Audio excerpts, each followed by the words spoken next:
क्यों लड़की, तू इतनी सुनसान रात में मेरे पास क्या करने आई है? तुझे पता नहीं है क्या मैं कौन हूँ? लोग मेरा नाम सुनकर ही कांपने लगते हैं। ये क्या कर रहे हो बाबा? छोड़ो, मुझे जाना दो। क्या तुम जानते नहीं मैं कौन हूँ? निशा चौहान, जो एक निडर आईपीएस अफसर थी, एक मीटिंग के बाद अपने घर वापस लौट रही थी। रात के 11 बज चुके थे और वह पटना की सुनसान रोड पर तन्हा चल रही थी। चलते चलते जब वह एक सुनसान मुकाम पर पहुंची तो सड़क के दरमियान एक बूढ़ा साधु खड़ा था, और जैसे ही उस बूढ़े साधु ने थोड़े हौसले से एक खूबसूरत और जवान लड़की को रात के उस पहर अपनी तरफ आता देखा तो वह बेसब्री से उसका इंतजार करने लगा। अचानक बूढ़ा साधु सड़क के दरमियान आकर खड़ा हो गया और निशा का रास्ता रोकते हुए उसे ऊपर से नीचे तक घूरते हुए देखने लगा। निशा उसकी साइड से गुजरकर आगे की तरफ चलने लगी तो अब बूढ़ा साधु उसके पीछे पीछे चलने लगा। हर तरफ रात का अंधेरा पूरी तरह से छाया हुआ था और निशा का दिल धड़क धड़क रहा था। अचानक बूढ़ा साधु पीछे से तेजी से उसकी तरफ बढ़ा और उसके बाजुओं को पकड़ते हुए बोला, हाँ, कहां से आ रही हो और मुझसे मिले बगैर जा रही हो? बूढ़े साधु के चेहरे पर एक अजीब सा नशा था। निशा बोली, वो एक जरूरी काम था, वहां से होकर घर जा रही थी। अचानक बूढ़े साधु ने उसके बालों को पकड़कर अपनी तरफ खींचते हुए कहा, मुझे नहीं बताया जाएगा कि वह क्या जरूरी काम था। निशा बोली, वह एक जरूरी मीटिंग थी। अचानक बूढ़ा साधु हंसने लगा। इस तरह की मीटिंग थी? बूढ़ा साधु बोला। फिर उसने कहा, मेरे साथ भी कोई मीटिंग कर लो। अचानक बूढ़े साधु ने उसके बाजुओं को जोर से खींचा और वहां से कपड़ा फाड़ दिया। अब निशा समझ चुकी थी कि उसके साथ कुछ गलत होने वाला है। वह आहिस्ता आहिस्ता पीछे की तरफ हटने लगी और बूढ़ा साधु उसकी तरफ बढ़ने लगा। इसी तरह चलते चलते जब बूढ़े साधु ने उसे पकड़ने के लिए उसकी तरफ छलांग लगाई तो निशा ने अचानक तेजी से भागना शुरू कर दिया और बूढ़ा साधु भी उसके पीछे तेजी से भागने लगा। निशा की सांसें तेज हो चुकी थीं। वह जान लगाकर हांफती कांपती अपनी जान बचाने के लिए तेजी से भाग रही थी। अचानक बूढ़े साधु ने उसे पीछे से धक्का दे दिया और वह सड़क के दरमियान जा गिरी। बूढ़े साधु के चेहरे पर अब एक अजीब सा नशा आ गया था। वो नीचे गिरी हुई लड़की को अजीब सी नजरों से देखने लगा। निशा नीचे सड़क पर गिरी हुई थी। अब बचने का कोई रास्ता बाकी नहीं रहा था। अचानक बूढ़ा साधु भी सड़क पर बैठ गया और जैसे ही उसे पकड़ने के लिए अपने दोनों हाथ आगे बढ़ाए, निशा ने अचानक जोर से उसे धक्का दिया और पीछे की तरफ धकेल दिया। निशा नीचे से उठ खड़ी हुई तो बूढ़ा साधु तेजी से उसके पास आया और उसे पीछे से आकर पकड़ लिया। अचानक निशा ने जोरदार आवाज से कहा, देखो, मुझे जाने दो, ये तुम ठीक नहीं कर रहे, वरना तुम्हें इसका अंजाम भुगतना पड़ेगा। लेकिन बूढ़ा साधु अब दीवाना हो चुका था। अचानक बूढ़ा साधु बोला, ओहो, मैं तो डर गया। बूढ़े साधु ने अपने पास रखी भांग की बोतल उठाई और लड़की की तरफ बढ़ने लगा। फिर बूढ़े साधु ने भांग का ढक्कन खोला और लड़की जो सड़क के बीच बैठी थी उसके ऊपर ढालने लगा। अब लड़की पूरी तरह से भांग से भीग चुकी थी। देखते ही देखते बूढ़े साधु ने आधी भांग पीने के बाद निशा को बोतल पकड़ाते हुए कहा, यह लो पियो। निशा ने डरते हुए कहा, नहीं, मैं नहीं पीती हूं। बूढ़े साधु ने निशा के बदन को घूरते हुए कहा, पी लो, वरना तेरे साथ वह करूंगा कि तू किसी को भी दिखाने के काबिल नहीं रहेगी। निशा, जो एक आईपीएस अफसर थी, ने बूढ़े साधु के हाथ से वह बोतल लेकर पीने लगी। अब बूढ़ा साधु बेसब्री से निशा की तरफ देखने लगा, जैसे उसका मकसद पूरा होने जा रहा हो। और फिर क्या होना था। देखते ही देखते निशा का सारा वजूद जैसे चकरा गया। उसने अपने दोनों हाथ सर पर रख लिए। क्या हो रहा है? बूढ़ा साधु इंतजार में था कि उसका नशा अपनी इंतहा को पहुंचे और उसी वक्त निशा मदहोशी के आलम में सड़क के बीच लेट गई। निशा अब नीम बेहोश पड़ी थी और उसके कानों में बूढ़े साधु की हंसी गूंज रही थी। अचानक बूढ़ा साधु उसके करीब आया और झुककर उसके चेहरे को गौर से देखने लगा। उसने अपना हाथ बढ़ाया और उसके बालों की एक लट अपनी उंगलियों में लपेटते हुए मुस्कुराते हुए बोला, हाँ, अब मजा आएगा। बूढ़े साधु की आंखों में दहशत थी और उसमें वहशी भूख भी। लेकिन जैसे ही बूढ़ा साधु ने आगे बढ़कर निशा के गाल को छूने की कोशिश की, छिन! एक झंकार हुई। निशा ने जमीन पर पड़ी वह बोतल अचानक उठाकर पूरी कोशिश से बूढ़े साधु के सर पर दे मारी। बूढ़े साधु की आंखों के सामने अंधेरा छा गया और उसका मुंह जख्मी हो गया। वह वहीं जमीन पर लड़खड़ाता हुआ गिर पड़ा। बूढ़ा साधु पल भर के लिए सन्न रह गया। निशा जमीन पर गिरते सिमटते कांपते हुए उठने लगी। उसकी सांसें तेज थीं, कदम लड़खड़ा रहे थे। नशे की वजह से उसे चक्कर आ रहे थे, पर वह पूरी ताकत से दूर भागने लगी। तभी जमीन पर पड़े बूढ़े साधु ने चिल्लाते हुए कहा, क्या देख रहे हो? पकड़ो उसे, उसकी सजा अब उसे जरूर मिलेगी। बूढ़ा साधु तेजी से उसकी तरफ भागा। निशा अभी कुछ दूर ही पहुंची थी कि बूढ़े साधु ने जाकर निशा को पांव से पकड़ लिया। अचानक बूढ़ा साधु गुस्से में भागते हुए पास आया। अब उसकी आंखों में वहशी लालिमा भर गई थी। उसने निशा को खींचकर अपने पास किया और उसके कान के पास गरजते हुए बोला, तूने मेरे साथ खेलने की कोशिश की, अब तेरी सजा और भी बढ़ गई है। निशा की सांसें अटक रही थीं, वह बेबस दिख रही थी।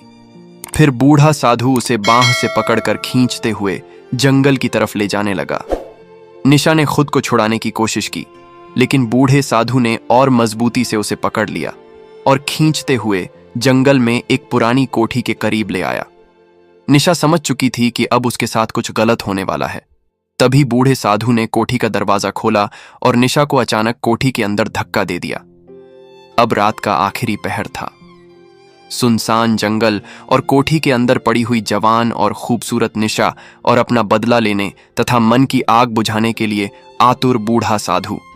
अचानक बूढ़े साधु ने तेजी से दरवाजा बंद किया और खुद भी अंदर घुसा। उसकी आंखों में वहशत की चमक थी और सांसों में नशे की बदबू। उसने आगे बढ़ते हुए निशा की ठोड़ी को सख्ती से पकड़ लिया और गरज कर बोला, अब देखता हूं तेरा गरूर कहां जाता है। तुमने मुझे सबके सामने जलील किया है, अब तुम्हारी चीखें ही मेरी जीत बनेंगी। निशा की आंखों में आंसू थे और होंठों पर सरदन सा था।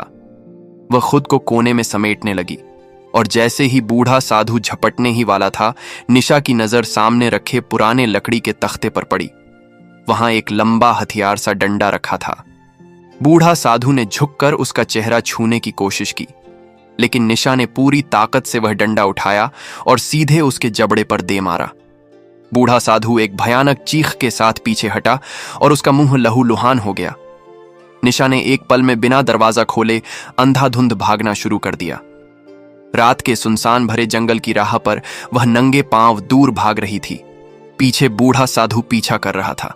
निशा की सांसें तेज थीं और उसके पांव छलनी हो चुके थे। तभी पीछे से बूढ़े साधु की भारी आवाज गूंजी, भागती रहा, लेकिन आज तो मेरे हाथ से बच नहीं सकती।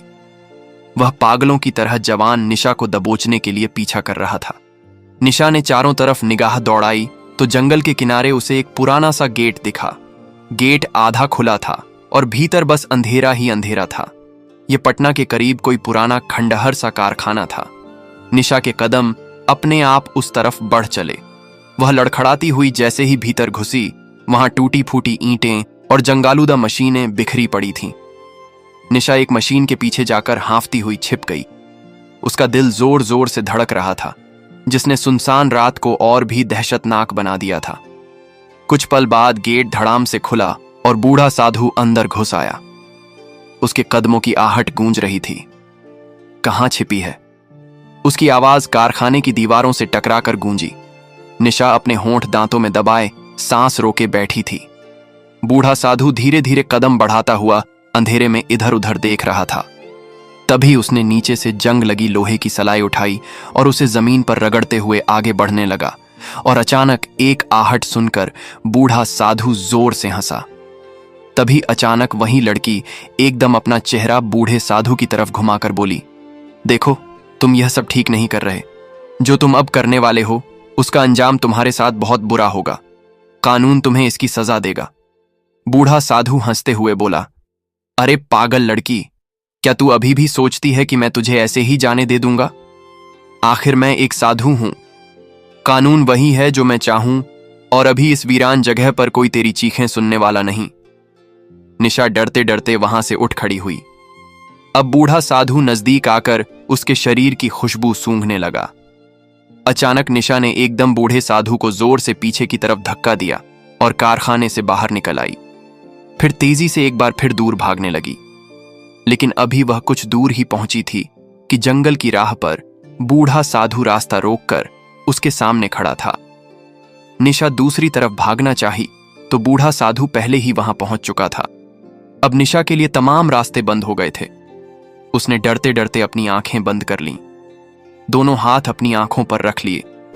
बूढ़े साधु ने बोट जोर से जमीन पर मारते हुए गरजती आवाज में कहा, उठ और चल, खुद ही जाकर कोठी में लेट जा, वरना यही जंगल में तेरा अंजाम कर दूंगा। निशा ने धड़कते दिल के साथ आहिस्ता आहिस्ता अपने हाथ आंखों से हटाए और कांपती आवाज में कहा, तुम समझते हो तुम्हारे पास साधु की वर्दी है, इसलिए जो चाहो कर सकते हो, लेकिन याद रखना जुल्म कभी देर पा नहीं होता। बूढ़े साधु के चेहरे पर तंजिया मुस्कान फैल गई। बड़ी बहादुरी के लेक्चर दे रही है, लेकिन आज यह बातें तेरे किसी काम नहीं आएंगी। अचानक बूढ़ा साधु बोला, ऐसे नहीं मानेगी, ये रस्सी लाओ। बूढ़े साधु ने अपनी झोली से रस्सी का एक टुकड़ा निकाला और कहा, इसके हाथ पांव बांध दो। वह निशा के पास बैठकर उसके हाथ पांव बांधने लगा। निशा ने सोचा, अगर मैं बंध गई तो फिर बचने का कोई रास्ता नहीं होगा। अचानक उसने बूढ़े साधु से कहा, अच्छा ठीक है, जो तुम चाहते हो मैं उसके लिए तैयार हूं। यह सुनकर बूढ़ा साधु जोर जोर से हंसने लगा। फिर वह निशा के करीब आया और घूरते हुए बोला, शाबाश, अगर पहले ही मान जाती तो मुझे इतना कुछ तुम्हारे साथ नहीं करना पड़ता।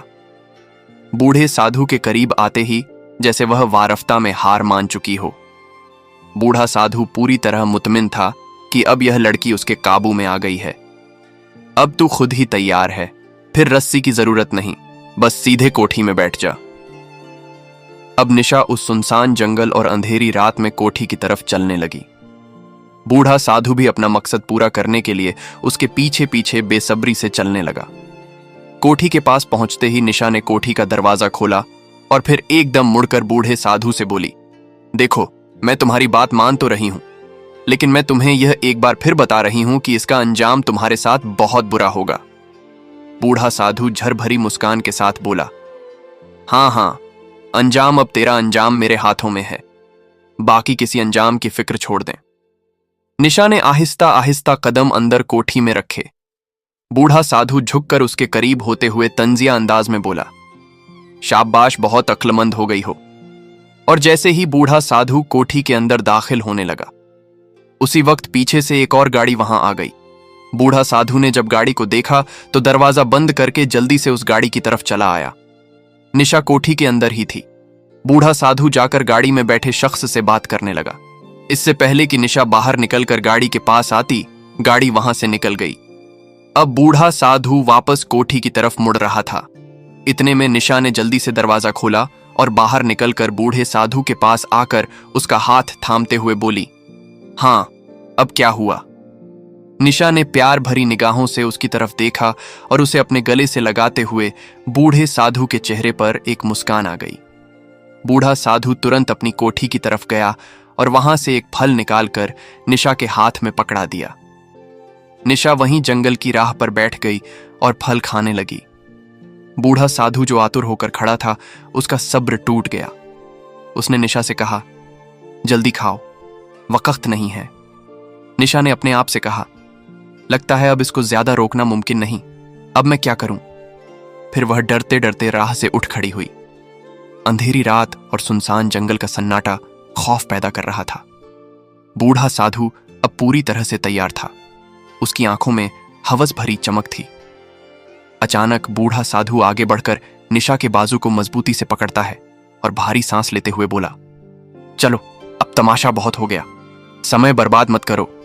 निशा ने एक पल के लिए अपने होंठों पर अजीब सी मासूम मुस्कान तारी की, जैसे हार मान गई हो। उसने अपनी निगाहें बूढ़े साधु की आंखों में डालते हुए आहिस्ता से कहा, एक शर्त है। बूढ़ा साधु रुक गया। शर्त? निशा प्यार भरी आवाज में आहिस्ता से बोली, तुम्हें मुझ पर हाथ डालने से पहले अपनी आंखें बंद करनी होंगी। बूढ़ा साधु पहले तो चौंका, फिर ठहाका लगाकर हंस पड़ा। हां हां हां, यह भी कोई शर्त है, अच्छा मान लेते हैं। अचानक निशा बूढ़े साधु के करीब आई और प्यार से उसका हाथ पकड़कर जंगल की राह के एक कोने की तरफ ले जाने लगी। बूढ़ा साधु भी उसके साथ चलने लगा। निशा थोड़ी दूर जाकर एक वीरान जगह पर रुकी और बोली, यहां ठीक है। बूढ़ा साधु एकदम हैरान होकर बोला, यहां कोई देख लेगा? निशा ने बूढ़े साधु को उकसाते हुए कहा, तुम्हें किस चीज का डर है? आखिर तुम एक साधु हो। बूढ़ा साधु भी तुरंत जोश में आ गया और अपने घमंड में बोला, हाँ ठीक कहा, मुझे किस चीज का डर भला? तुम यही कहती हो तो यही सही। बूढ़ा साधु घमंड और जोश के नशे में चूर था और सन्नाटा चारों तरफ फैल चुका था। सिर्फ दूर से हवा के झोंके और कभी कभार जंगल के जानवरों की आवाजें आ रही थीं। निशा ने बड़ी मासूमियत के साथ उसका हाथ अपने हाथों में थामा, जैसे वारफ्ता में हथियार डाल दिए हो। फिर निशा ने बूढ़े साधु से कहा, यहां नीचे राह पर लेट जाओ और अपनी आंखें बंद कर लो। बूढ़ा साधु मुस्कुराते हुए राह पर नीचे लेट गया। उसने अपनी आंखें बंद कर लीं और मुस्कुराते हुए बोला, चलो देखते हैं तुम अब क्या करती हो। निशा कुछ देर उसके चारों तरफ चक्कर लगाती हुई मन ही मन कुछ सोचने लगी। फिर झुककर उसके पास आई। एक पल को ऐसा लगा जैसे वह उस पर झुकने वाली है। बूढ़े साधु के होंठों पर फातिहाना मुस्कान थी और गहरी सांसों की आवाज गूंज रही थी। लेकिन अगले ही पल निशा ने अपने जूते की एड़ी तड़म से उसकी छाती पर मारी। बूढ़ा साधु तड़प कर आंखें खोल देता है, लेकिन तब तक निशा उसकी लाठी खींच चुकी थी। बूढ़ा साधु उठकर वहीं राह के बीच बैठ गया और बोला, यह क्या धोखा किया तुमने मेरे साथ? उसी वक्त निशा को ख्याल आया कि उसका काम अभी पूरा नहीं हुआ है। वह अपने चेहरे पर हल्की मुस्कान लाती हुई बूढ़े साधु के करीब आकर बैठ गई और लाठी उसके हाथ में थमाते हुए प्यार भरी निगाहों से उसकी आंखों में देखते हुए बोली, मैं तुम्हें बस यह दिखाना चाहती थी कि अगर मैं भागना चाहूं तो भाग सकती हूं, लेकिन अब मेरी मर्जी है, मैं खुद इसके लिए तैयार हूं। यह सुनकर बूढ़े साधु के चेहरे पर फिर से मुस्कान आ गई और वह निशा को अपने गले से लगाने लगा। निशा ने कहा, 1 मिनट पहले मुझे यह बताओ, क्या तुम वाकई में इतने ताकतवर साधु हो और जो चाहो वो कर सकते हो? बूढ़ा साधु ने घमंड भरे लहजे में कहा, हाँ। निशा ने अचानक बूढ़े साधु का हाथ पकड़ा और उसे कोठी की तरफ ले जाने लगी। बूढ़ा साधु हैरान होकर यह सब देखने लगा।